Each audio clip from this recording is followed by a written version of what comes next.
Tell me how sustainable agriculture might fit into this broader picture of a local community-based economic system. Yeah, agriculture is a key piece of this economic transformation.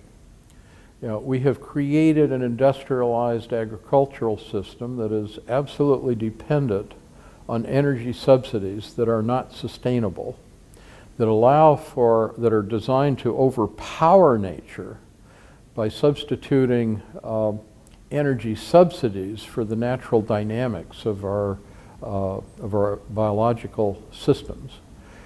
It is designed to separate people as far as possible from the source of their food, because the global agribusiness corporations then can control the markets and distribution, control both the production, because the producers are dependent on the global corporations for their sales, and people on the other end are dependent on these corporations for their supply. So the corporations have power and the ability to extract monopoly profits on both ends, all supported by massive energy subsidies and ultimately by all kinds of other tax subsidies and public subsidies that maintain a system that is in any legitimate terms not economically viable and not biologically viable.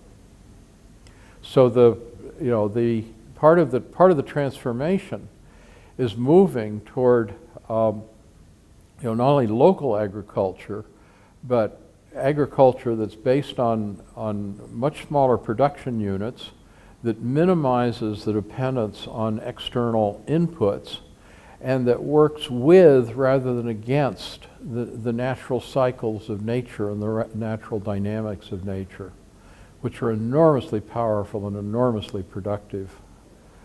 The potential in urban agriculture, local agriculture, for truly intensive production, producing huge amounts of food in sustainable ways on tiny pieces of property. Where I live on Bainbridge Island, one of my local farmers took me down to visit a farming couple in Bremerton, which is a little larger community nearby. They live in one of these kind of post-World War II suburban areas with these kind of little postage stamp suburban lots. But they grow enough food on that lot to feed much of their neighborhood. It's the most intensive, most productive agricultural thing I have ever seen in my life. It's just, they have rabbits and chickens and fruit trees and all kinds of vegetables and all the recycling systems on their property, and the things growing on the roof, and the output is unbelievable. I had no idea that you could produce that much food on a tiny plot. But this is rediscovering the potentials of a very, very different kind of agriculture than what we have organized now. And of course, the current food system is one that is absolutely destined to collapse as we go beyond peak oil and our energy subsidies begin to run out, and as climate change disrupts our climatic patterns around the world. It's going to force people everywhere to come back and rely on their local resources. So there's not going to be countries exporting surplus. We're all going to be basically forced to learn how to use our own resources to grow our own food. And anybody who continues to assume that they can simply import it is going to get very hungry. What ultimately is going to end up causing us to start moving in the right direction, if that indeed is going to happen? Well, a critical thing to realize in terms of the change is that the change is happening. I'm the board chair of Yes Magazine, and our whole mission, our whole editorial policy is focused on shining a spotlight on what are literally millions of people who are working to create this new reality from the bottom up by rebuilding their local food systems, by rebuilding their local economies and their local communities. And it's not just about economics, it's about rebuilding our relationships with one another and with the living earth, rediscovering our nature as living beings, as part of a larger ecosystem, a part of a larger global biosphere. And if that weren't happening, if it was a matter of, just going out and saying, hey, we got to do something, we would clearly be lost. But those forces are already in play, and much of what I do, much of my message is really feeding back to those people, so that, as we get focused on our immediate local initiative, we can also step back and see how that fits within this much larger pattern, and how the elements of these different initiatives come together to create a critical transformative mass. And it really is about, it's recognizing that we're not going to change the Wall Street system from within. That system is so totally corrupt and so totally out of sync with any kind of human need. And the people within it are not going to one morning wake up and say, oh, we need to really do this differently.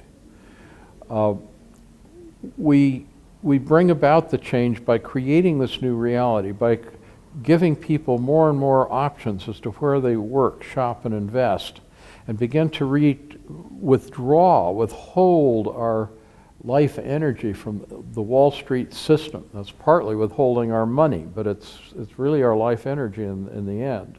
And then redirecting it to this process of rebuilding from the bottom up, so that that new system grows, gains more and more energy, and pulls that energy away from the corrupt Wall Street system, so that the Wall Street system ultimately collapses because it receives no further support from the rest of the society. Does that mean then at that point government will start functioning again in the name of the people, in the public interest? Well, part of understanding the dynamic that's taking place is that a lot of our local governments are responding to the new needs. In Seattle, our city council has passed a resolution committing Seattle to moving towards zero waste. That means no landfill. They have also passed resolutions supporting the development of local food self-reliance and supporting local urban agriculture. So, the rules now give you specific permission to have a garden in your front yard, or to keep chickens and goats. This is a big advance in terms of rethinking our urban space and how it's used.